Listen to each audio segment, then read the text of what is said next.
Olá, bom dia a todos. Mais uma vez aqui reunidos virtualmente para a nossa EBD dos jovens. O tema geral, simplesmente crentes, baseado no livro do Michael Horton. E o tema específico da aula de hoje, nossa quinta aula, é ambição, como um vício se tornou uma virtude. Então, na aula de hoje, nós vamos ver um pouco sobre essa definição aí de ambição, né? Vamos ver o que a Bíblia fala sobre ambição, como que ao longo da história, um breve panorama de como que a ambição ela se torna uma virtude e qual a solução para a ambição. Você está vendo o meu olhar meio perdido, primeira vez que eu estou gravando com o celular deitado, falaram que era melhor, e eu não sei se eu olho para a câmera, se eu olho para a tela, tá? Mas fica tranquilo, estou bem, estou saudável. E vamos começar então. Valores e significados, eles mudam conforme a época. Alguns conceitos eles se tornam relativos a seu tempo. E a ambição ele é um desses exemplos. Houve um tempo que não ter ambição era um elogio, era uma virtude, era sinal de prudência. Hoje em dia, dizer que uma pessoa não tem ambição é uma crítica. Para os gregos, ambição era um vício. Os vícios eram extremos a serem evitados. De um lado, então você tem a ambição, um vício por excesso. Do outro lado, a moleza ou a preguiça, ou até mesmo para os gregos, a humildade. A humildade era meio sinônimo de preguiça, de moleza, né?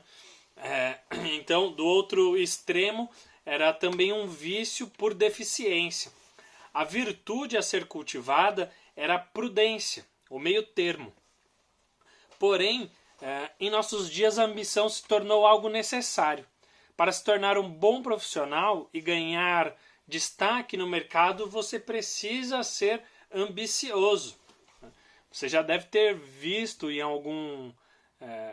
já ter passado talvez por alguma entrevista, alguma reunião, o chefe, o entrevistador dizendo, aquela pessoa não ganhou a vaga porque falta ambição para ela, falta ambição de conquistas para que ela possa galgar, alcançar cargos mais altos, mais destaque aqui na empresa.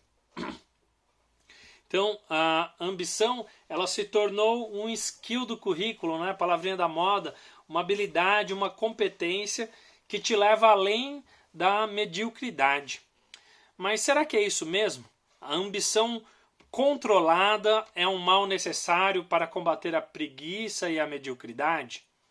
Como em algumas medicinas alternativas, aí você precisa tomar um pouco de veneno, bem diluído, para combater a doença, né? A ambição ela funciona da mesma forma.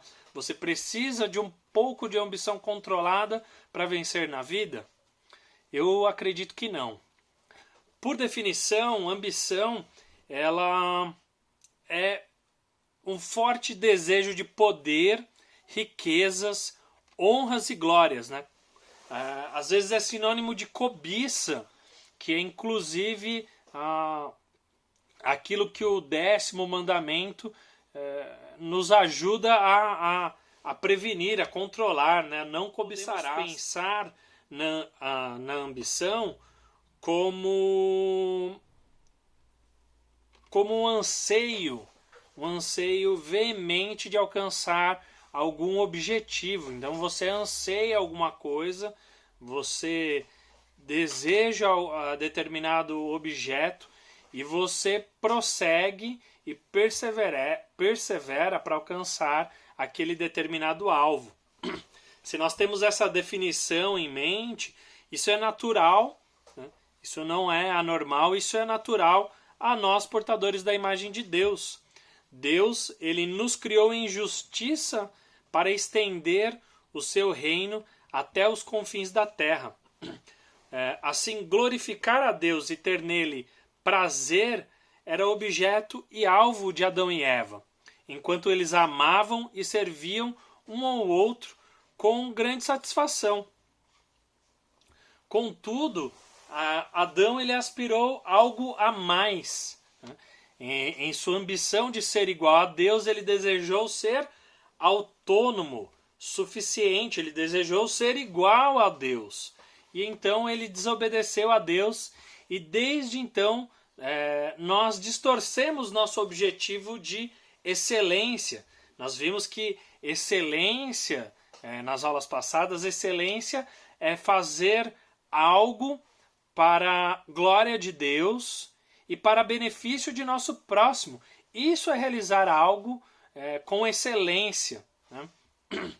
Por outro lado, Jesus ele nos conduz a uma excelente aspiração. Na contramão do primeiro Adão, conduzido por sua própria ambição, Jesus, que é Deus por natureza, em obediência e amor ao Pai, amando a humanidade, deixou o seu trono e desceu a nossa miséria. O texto de Filipenses capítulo 2, versículos de 6 a 10, diz assim: que embora sendo Deus, não considerou que o ser igual a Deus era algo que devia apegar-se, mas esvaziou a si mesmo, vindo a ser servo, tornando-se semelhante aos homens, e sendo encontrado em forma humana. Humilhou-se a si mesmo e foi obediente até a morte, e morte de cruz. Por isso, Deus o exaltou à mais alta posição e lhe deu o nome que está acima de todo nome, para que ao nome de Jesus se dobre todo o joelho nos céus, na terra e debaixo da terra, e toda a língua confesse que Jesus Cristo é o Senhor, para a glória de Deus. O problema, portanto, não está no desejo em si, mas na direção desse desejo. Cristo, ele almejou, ele teve o desejo de obedecer ao pacto da Trindade, e amando a humanidade, ele, sendo Deus, esvaziou-se a ser homem e, nos amando, fez-se como nós e morreu na cruz pelos nossos pecados. Ele pagou o preço do pecado que era seu e meu. Ele desejou agradar a Deus, ele desejou algo que não era um fim em si mesmo. Então, portanto, o desejo em realizar algo, ele não é um problema. O problema é a direção desse desejo. Nós trocamos a glória de Deus, nossa satisfação e contentamento nele e a prática das boas obras em direção ao nosso próximo para a satisfação de nós mesmos. Os nossos desejos, eles visam a nossa própria glória, a nossa honra, a nossa autossatisfação, a construção da nossa autoimagem. Nós não projetamos, nós não fazemos e desejamos porque nós queremos obedecer a Deus e glorificar a Deus e amar ao nosso próximo, né? Realizar feitos em benefício ao nosso próximo. Esse deve ser o nosso desejo, mas a nossa ambição distorcida, ela nos leva para um lugar diferente, um objetivo diferente a este. Queremos nos tornar, então, conhecidos e reconhecidos por todos. As pessoas, elas não são um alvo do nosso bem, mas instrumentos para minhas conquistas egoístas. Então, eu uso as pessoas como escada, degraus, que eu vou subir sobre elas para alcançar aquilo que eu quero, a posição mais alta, para que todos possam me reconhecer. Quando colocamos o desejo de algo ou em algo que não seja Deus e colocamos toda a nossa força nisso, acabamos criando um ídolo, nos tornamos cobiçosos de algo que justamente o mandamento condena, né? Não cobiçarás. Almejamos então vidas desnaturais amparadas em filosofias deste mundo. Desejamos o que não temos, pois achamos que a posse de algo define nossa existência. Nós desejamos as grandes realizações, pois cremos que isso trará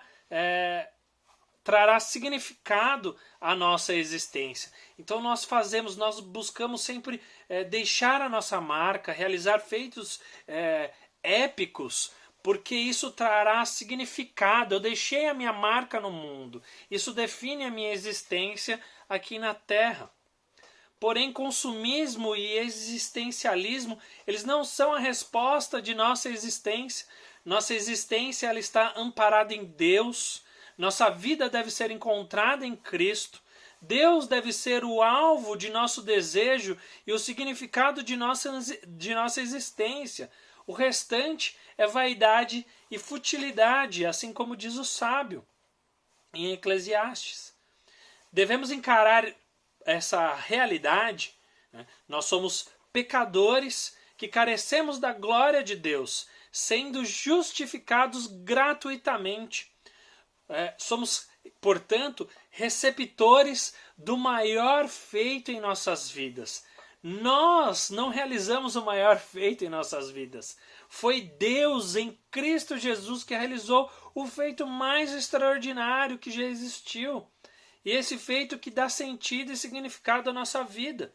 Somos receptores das maiores dádivas de Deus. Somos eternamente devedores. É a realização que é o feito de Cristo, a mensagem do Evangelho sobre aquilo que Cristo realizou, é que define quem dá nova direção às nossas vidas e dá significado à nossa existência. Nós precisamos reconhecer isso. Não podemos superar esse feito. Nenhuma realização pessoal irá superar aquilo que somente Cristo pode fazer e, portanto, devemos olhar para fora de nós, para Deus em gratidão àquilo que Ele já realizou e em boas obras, respondendo em gratidão a Deus, em boas obras, por amor a Ele e por amor ao nosso próximo. Olhando um pouquinho para as Escrituras, né, o que as Escrituras dizem então sobre a ambição? Como eu já me referi anteriormente, para os gregos a ambição era um vício. Alguém que deseja alcançar seu objetivo, não importa o custo, mesmo que para alcançar esses objetivos ela use de meios inescrupulosos. A ambição, ela compete, ela destrói e ela mata se necessário. Os ambiciosos, eles olham para trás e só veem um rastro de sua própria destruição. E no fim, quando alcançam seu objetivo, eles não têm ninguém para comemorar ao seu lado. E, na verdade, aquelas conquistas revelam a continuidade de um grande vazio. Eles acham que as grandes conquistas irão preencher o vazio de sua vida, darão significado, sentido à sua vida, mas quando eles alcançam essa conquista, parece que ela já não tem aquele significado que tinha quando eu comecei a empreitada de chegar até esse objetivo. Contudo, para os gregos, a alternativa para a ambição, como eu já disse, era também caracterizada por um vício. Os gregos, então, achavam que a humildade era sinônimo de moleza e não era, portanto, visto como uma virtude a ser cultivada. Porém, na pessoa de Cristo, nós somos direcionados a uma nova realidade. Cristo ele nos aponta para uma nova realidade. A avaliação positiva que nós temos de humildade é devida à vida de Cristo. Cristo ele não olhou para si mesmo, mas ele se esvaziou e em humildade veio até nós para a nossa salvação. Veio ao mundo, né, para morrer em nosso lugar, para que através de sua morte e ressurreição nós obtivéssemos justificação e salvação. Em Cristo, a humildade ela ganha um novo significado. Né? Em Cristo, os valores morais são revolucionados. Né? Então, Cristo nos traz uma perspectiva diferente. Né? Foi o texto que nós lemos lá em Filipenses 2. O texto também de Tiago, capítulo 3, a partir do versículo 13, ele nos ajuda também a entender um pouco mais sobre algumas definições de ambição na Bíblia. Tiago, capítulo 3, versículo 13, diz o seguinte: quem é sábio e tem entendimento entre vocês, que demonstre por seu bom procedimento, mediante obras praticadas com a humildade que provém da sabedoria. Contudo, se vocês abrigam no coração inveja amarga e ambição egoísta, não se gloriem disso, nem neguem a verdade. Esse tipo de sabedoria não vem dos céus, mas é terrena. Não é espiritual, mas é demoníaca. Pois onde há inveja e ambição egoísta, aí há confusão de toda espécie de males. Mas a sabedoria que vem do alto é antes de tudo pura, depois pacífica, amável, compreensiva, cheia de misericórdia e de bons frutos, imparcial e sincera. O fruto da justiça semeia-se em paz para os pacificadores. É interessante já notar no texto a oposição de ideias, né?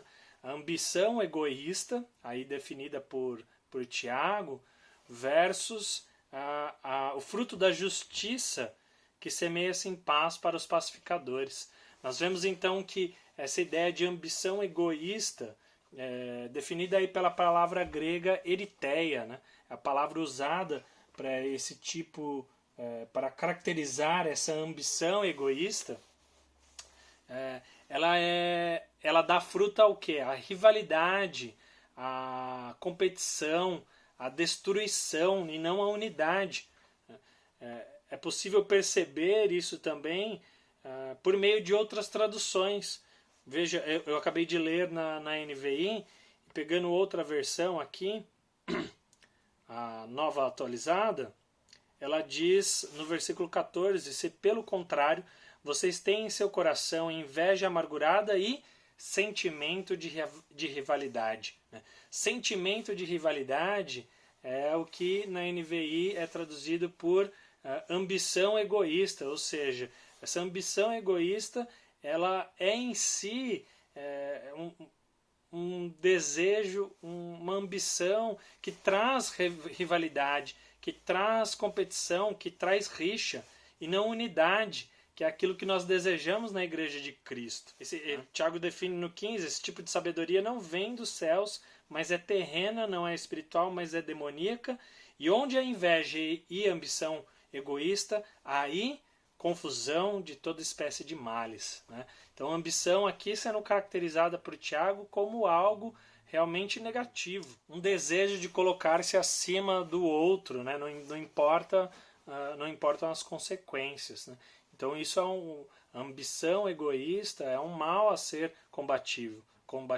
E é interessante. O texto de Filipenses, capítulo 2, ele também nos ajuda um pouquinho nessas definições bíblicas sobre a ambição. Né? Filipenses capítulo 2, a partir do versículo 1, se por estarmos em Cristo nós temos alguma motivação, alguma exortação de amor, alguma comunhão no Espírito, alguma profunda afeição e compaixão, completem a minha alegria, tendo o mesmo modo de pensar, o mesmo amor, um só Espírito e uma só atitude. Nada façam por ambição egoísta ou por vaidade, mas humildemente, considerem os outros superiores a vocês mesmos. Ou seja, veja novamente a oposição de ideias. Né? O contrário de uma ambição egoísta, daquilo que traz rivalidade, rixa, competição, é uma unidade de pensamento. Então, se por estarmos em Cristo, nós devemos ter o mesmo modo de pensar, o mesmo amor, um só espírito e uma só atitude. Nós somos levados, então, a pensar em unidade e não mais em divisão, em facção, em competição, mas em unidade que promove a cooperação e a dependência de uns dos outros. Esse é o corpo de Cristo por definição. Né? Unidade na diversidade e que se traduz nessa cooperação, nessa interdependência, interrelação uns com os outros. Eu não vivo sozinho e só para mim mesmo, mas eu vivo dentro de uma comunidade local, do corpo de Cristo, abençoando e pensando não para dentro de mim, mas para fora de mim. 2 Timóteo 3, deixa eu abrir aqui, 2 Timóteo 3, versículo, a partir ali do versículo 2, pois os homens serão egoístas, avarentos, jactanciosos, arrogantes, blasfemadores, desobedientes aos pais, ingratos, irreverentes, desafeiçoados, implacáveis, caluniadores, sem domínio de si, cruéis, inimigos do bem, traidores, atrevidos, enfatuados, mais amigos dos prazeres que amigos de Deus, tendo forma de piedade, negando-lhe, entretanto, poder, foge também destes. Paulo exortando a Timóteo, foge desse tipo de pessoas egoístas. A palavra aqui, né, é usada, filautos, mas ela traz essa mesma ideia, essa ideia de ambição egoísta, essa ideia de o quê? De viver para mim mesmo. E Paulo exorta Timóteo, foge desse tipo de pessoa que você pode encontrar inclusive dentro da igreja. Ele fala que algumas dessas pessoas elas terão uma forma de piedade, né? Mas elas cultivam esses frutos que são frutos da carne. Né? Gálatas 5,19 fala sobre os frutos, os frutos da carne, os frutos do Espírito. Ele define ali como discórdia. Né? Ele começa idolatria, no versículo 20, idolatria, feitiçarias, inimizades, porfias, ciúmes, iras, discórdias, dissensões, facções, e a lista continua, os frutos da carne, essas discórdias, né? Essa palavra também, eritéia novamente, que é a ambição egoísta. Né? A ambição egoísta, então, é um fruto da carne, e o contrário, os frutos do Espírito, são amor, alegria, paz, longanimidade, benignidade, bondade, fidelidade, mansidão, domínio próprio. Né? Ou seja, eu não quero rivalizar contra o meu irmão, eu não quero entrar em competição contra o meu irmão, eu quero cooperar com o meu irmão. Né? Reconhecer que ele é maior do que eu.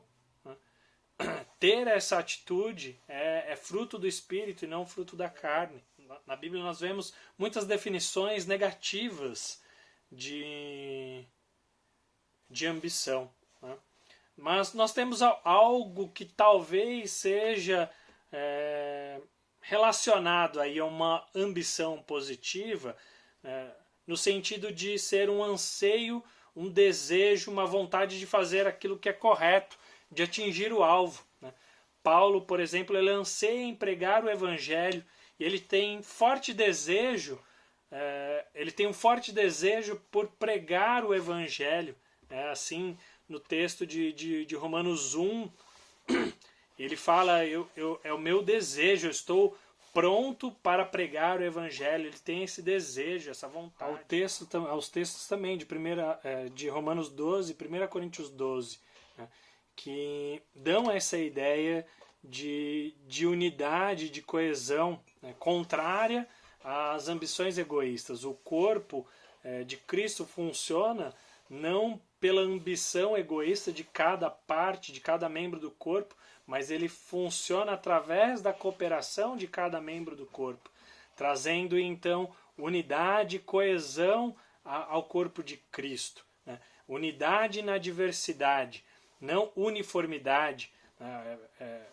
Paulo ele não diz, ele não espera que o corpo seja igual, todos desenvolvam a mesma função, né? Pelo contrário, ele diz que Deus, a partir de Cristo Jesus, né, o Espírito Santo de Deus abençoa a igreja com uma diversidade de dons.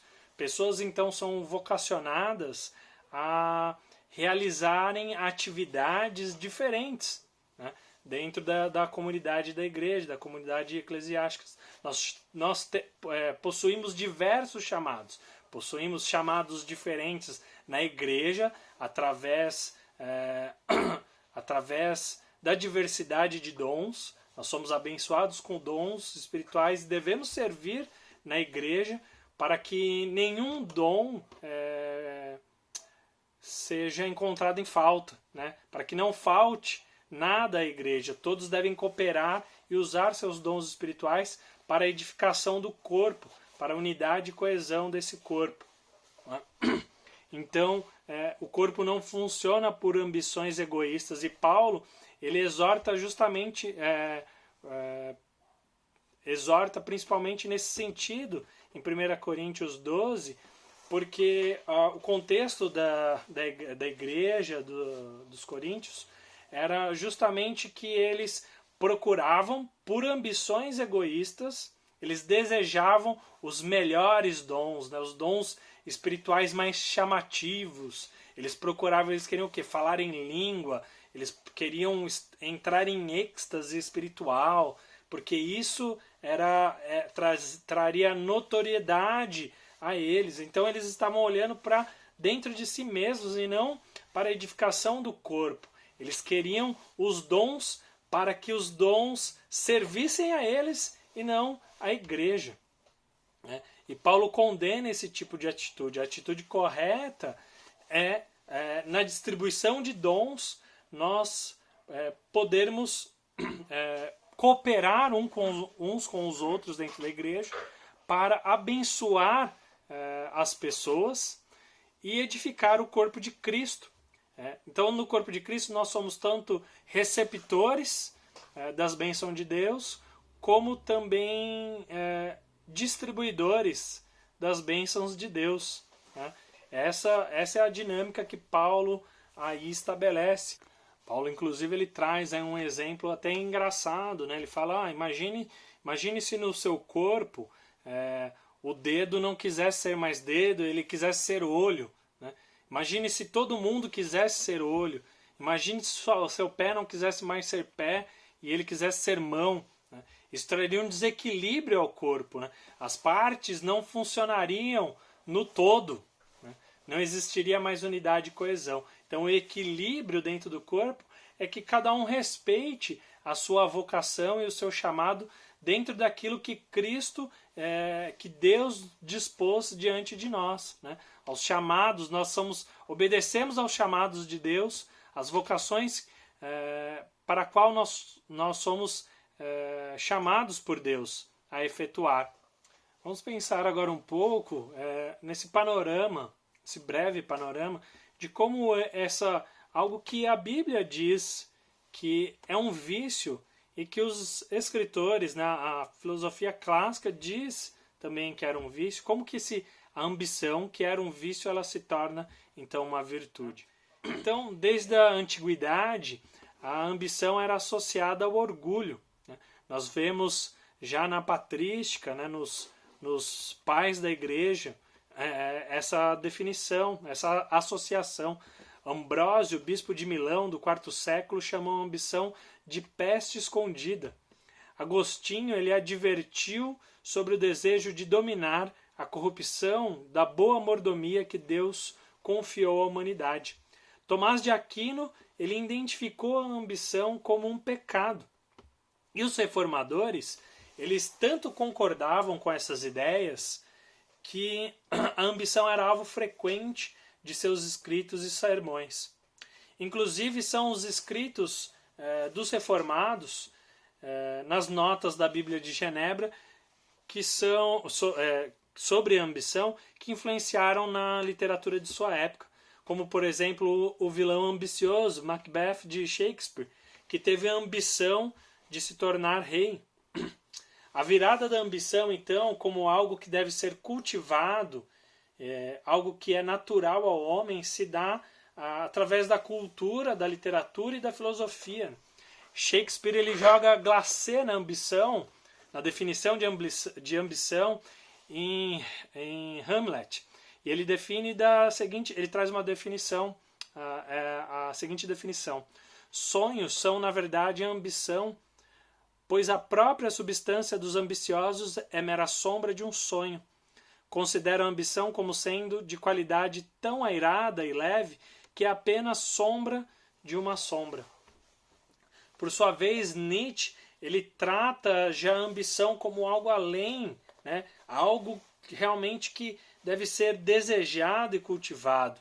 E ele diz assim: aquele que realmente é possuído pela fúria da ambição contempla nesta imagem, a sua imagem, com alegria. Se o herói perece por sua paixão, isto é precisamente o mais forte tempero da bebida quente desta alegria. Poderá o poeta sentir de outra forma? Como o homem ambicioso persegue com realeza, nada como malandro, o seu curso desde o momento do seu grande crime. Ou seja, olha, esse é o forte tempero da bebida, né? A ambição é algo bom. Nietzsche, inclusive, ele diz que, olha, a moralidade cristã, ela usurpa esse tempero, esse sabor da vida, né? Nós temos que deixar a moralidade de lado e nos jogarmos pelos nossos desejos ambiciosos e nos levarmos até onde os nossos desejos conseguem nos levar. Ao contrário, os reformadores eles ensinavam os limites saudáveis da nossa vocação a partir de textos como de 1 Coríntios 12 e Romanos 12. Cada um foi vocacionado por Deus para uma atividade. E isso é tão verdade dentro da comunidade cristã quanto para a vida pública. Deus ele não vocacionou todas as pessoas, mesmo na graça comum, para serem iguais, mas para desenvolverem atividades diferentes e dessa forma, né, as pessoas podem cooperar umas com as outras. Porém, os inquietos eles não estavam convencidos e satisfeitos com esses limites. O contentamento e os limites da nossa vocação, então, eles deram lugar a aspirações maiores.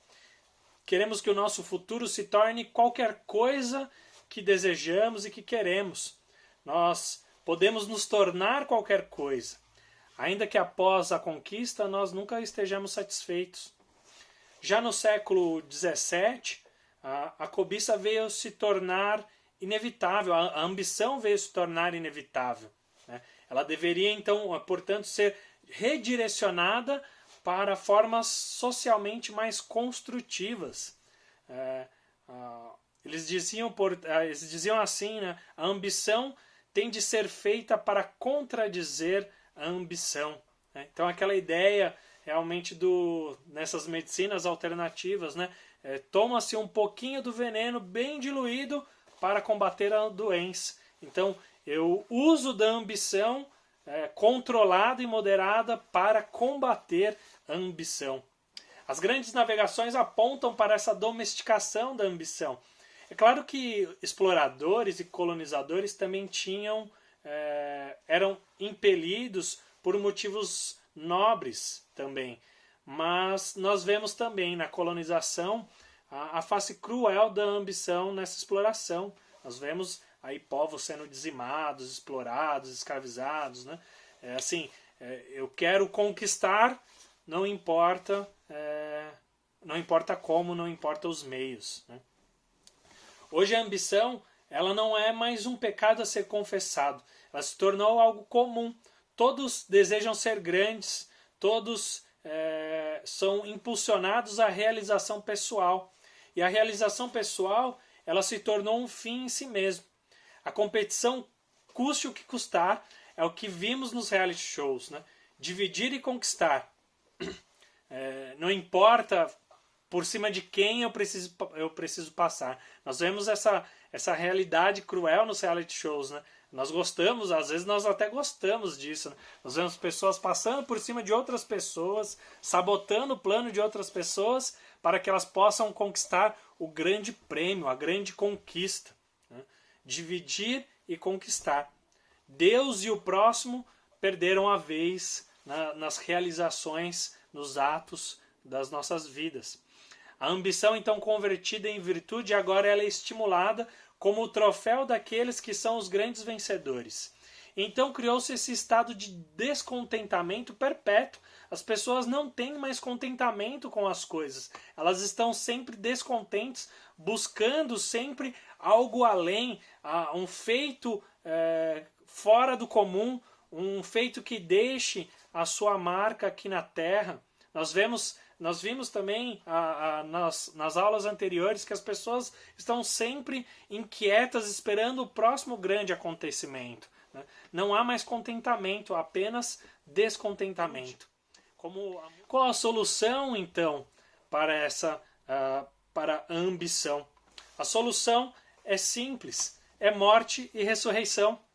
A solução está em Cristo Jesus. Parece óbvio que a ambição egoísta tenha maus companheiros na Bíblia, né? Satanás, que almejou ser igual a Deus, tomar o lugar de Deus, assim como Adão, também na época da Torre de Babel, a ambição de chegar até os céus e se tornar independente de Deus. As pessoas eram ambiciosas e egoístas. A ambição egoísta é o amor de si mesmo. Não importa o embrulho no qual você a coloque. A ambição é o amor de si próprio. Os impulsos apaixonados podem ser santos ou ímpios, dependendo de onde você coloca, para onde você direciona esse desejo, né? Se você direciona ele para Deus e para o maior bem possível, para a maior glória de Deus e para o maior bem possível do seu próximo. Mas a ambição, ela não pode ser canalizada para fins nobres. Mesmo na igreja, temos que ter cuidado com nossas ambições espirituais. Nós desejamos, por vezes, ser os super crentes, avançar nas disciplinas espirituais da noite para o dia. Eu quero amanhã ser um homem de oração, um homem da palavra, mas eu não consigo marcar a minha vida com a rotina de busca a Deus em oração e através da sua palavra. Mas nós nos deparamos com essas coisas, elas são comuns demais. Nós não queremos fazer essas coisas, né? Nós desanimamos antes de chegar lá. Nós queremos uma solução rápida e extraordinária. Ler a Bíblia diariamente, orar, me importar com os outros, tudo parece comum e distante da realidade dos grandes heróis da fé. Nós os idealizamos como se fossem perfeitos, mas nós nos esquecemos que o único que foi e é perfeito é Cristo Jesus. Até mesmo Davi, que foi o homem segundo o coração de Deus, ele falhou justamente por ambição egoísta. Desejou uma mulher, desejou o prazer mais do que a Deus. Eles não são diferentes de nós. Todos viveram vidas ordinárias e todos precisaram de um Salvador, assim como nós.